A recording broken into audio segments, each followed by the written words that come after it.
Γεια σας και καλώς ήρθατε στο κανάλι μου. Είμαι πάρα πολύ χαρούμενος σήμερα που θα σας δείξω αυτή την υπέροχη συνταγή για αυτά τα υπέροχα εκπληκτικά γλυκάκια. Γίνονται πάρα πολύ εύκολα και είναι και πάρα πολύ νόστιμα. Πάμε να σας δείξω πώς θα τα φτιάξετε. Σε ένα πολυκόφτη θα ρίξω τα μπισκότα Digestive και θα τα θρηματίσω πάρα πολύ καλά. Θα ρίξω 50 γραμμάρια λιωμένο βούτυρο και χτυπάω για 1 λεπτό ακόμα.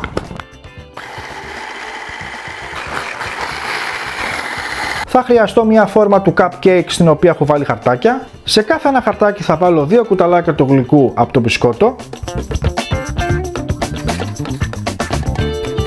και με ένα μικρό σφινάκι θα πατήσω πάρα πολύ καλά τη βάση. Αφού τελειώσαμε τη βάση, πάμε να κάνουμε την κρέμα μας. Θα ανοίξω τη φωτιά και θα ρίξω 500 γραμμάρια γάλα, 120 γραμμάρια ζάχαρη κρυσταλλική, 60 γραμμάρια corn flour και ανακατεύουμε πάνω στη φωτιά μέχρι που να μας πήξει. Με το που πήξει η κρέμα, κλείνω τη φωτιά και αποσύρω.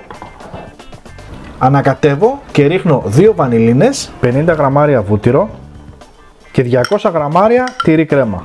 Και ανακατεύω πάρα πολύ καλά μέχρι που να ομογενοποιηθούν τα υλικά μας. Και η κρέμα μας είναι έτοιμη. Και τώρα με ένα κουτάλι θα γεμίσουμε τις θήκες μας. Προσεκτικά, έτσι λίγο. Ένα πάρα πολύ ωραίο κολπάκι είναι να βάλετε μεμβράνη στα δάχτυλά σας για να ισιάξετε την επάνω επιφάνεια της κρέμας. Επίσης, εάν σας φύξει η κρέμα, απλά χτυπήστε την με το σύρμα. Στο τέλος, από πάνω θα προσθέσετε τη μαρμελάδα της αρεσκίας σας. Εγώ στη δικιά μου περίπτωση έχω βάλει μαρμελάδα με φρούτα του δάσους. Αφού βάλουμε και τη μαρμελάδα από πάνω, θα το βάλουμε σε ψυγείο για περίπου 2 με 3 ώρες. Τα γλυκάκια μας είναι έτοιμα, έχουν κρυώσει και πάμε να τα ξεφορμάρουμε. Κοιτάξτε πόσο τέλεια φαίνονται αυτά τα γλυκάκια. Πάμε τώρα να τα διακοσμήσουμε με φύλλα δυόσμου και blueberries. Θα χαρώ πολύ να φτιάξετε αυτά τα υπέροχα γλυκάκια και να μου πείτε εντυπώσεις κάτω στα σχόλια. Κάντε ένα like και ακολουθήστε για περισσότερες εύκολες και νόστιμες συνταγές.